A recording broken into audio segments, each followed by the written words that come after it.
There were a lot of cultures historically that based everything that they were about on the astrological sciences. The ancients. And Mercury's in retrograde tonight. Forget it. Let's not have that conversation. Really, that is how they made decisions.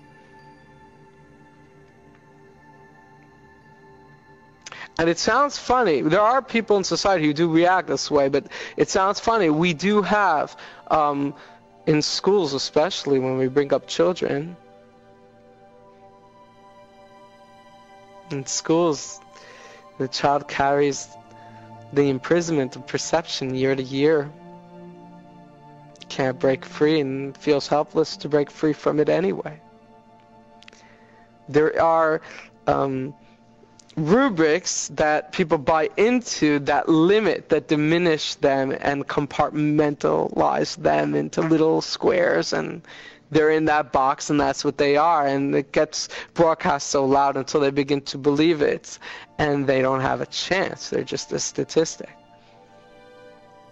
When the individual breaks free from that minutia and realigns with the infinity of all within, then they are bringing infinity into the equation. Whenever infinity hits the equation, all boundaries are obsolete. So yes, there are predispositions, but as far as infinity is concerned, if you align in oneness, the only individual who's creating the obstacles is you with your perception. How big are you? What are you capable of? How far can you dream? How far can you dream that you are worthy? That you are worthy. You're worthy of it. I was dealing with a couple.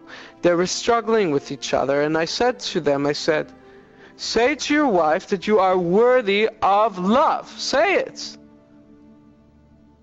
I am worthy of love, and I deserve love regardless of my performance. I'm worthy of it. And you're so worthy. You don't need to earn it. It's unconditional. And look how you're struggling and how hard you work. You're worthy regardless. Break free from this dog-eat-dog mentality of competition. It's such a facade. It's such a joke. It's a joke. It's programming in order to get you to buy stuff. That's all it is.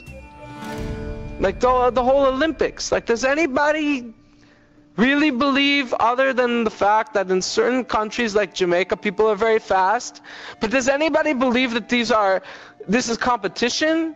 That individuals are really equal, and that they have equal variables of training and equal budgets, and they, you know, it doesn't matter like if China takes kids away from their parents from the age of 3 and begins to train them in solitude and communistic era of discipline and coldness in order to get them to perform with precision. What's the competition exactly? Like, what are we comparing? The whole concept of competition is a complete facade of imprisonment. There are never two individuals that are ever equal variables. It doesn't exist. And the individual themselves is never the same individual moment to moment. Never. They're constantly co-creating energies. And the energies they co-create with either expand or are different. They're never the same person. The baseball player can't compete against himself. He's not the same person he was the day before. And that's why one day he hits 3 home runs and the next day he can't see the plate. The whole facade of competition in our culture is ingrained with competition. We suck it up. And the most popular shows on TV are about competition and ridicule. And it's good. It's good because we're learning the folly of it.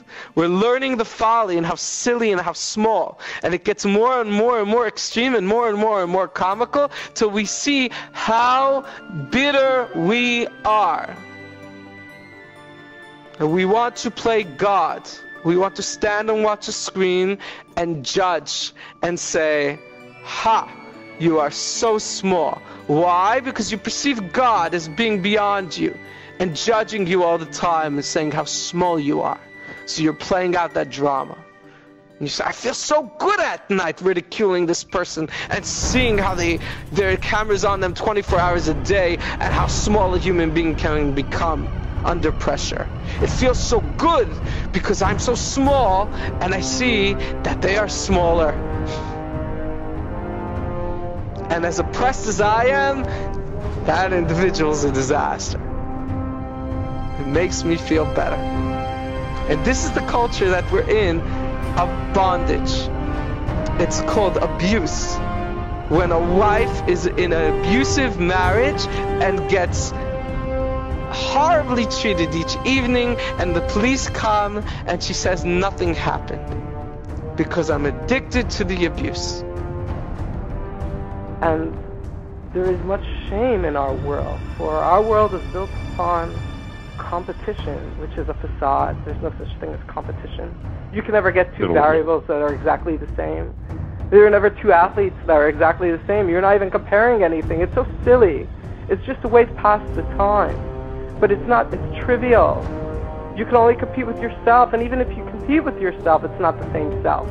You're a different person from what you were a moment ago. You know, behind the veil, there is no competition. Everyone recognizes who is who, what your energy is, and we co-create. And so therefore, when we need your energy, you jump forth, for it's part of a symphony, and you play your song, but there is no competition. But we fuel ourselves on the media of competition and the media of castigation and antagonism, and it's just going to be so discordant for so many as their hearts begin to develop and they begin to broadcast at higher frequencies. They're just going to turn the radio off, and the programming is going to change. The lessons that we're graduating to in this realm is that we're going to reduce the polarities. There are no us and them. There is no us and them. There's only those that remember and those that don't remember. And those that choose to learn new knowledge and those who choose to remember their knowledge. That's all there is. And there's no need for anyone to struggle or for anyone to languish or for individuals to be quote-unquote punished. There's no such thing. God is not a masochist. It doesn't exist. Individuals punish themselves. Individuals bring punishment upon themselves. They render that through their intention.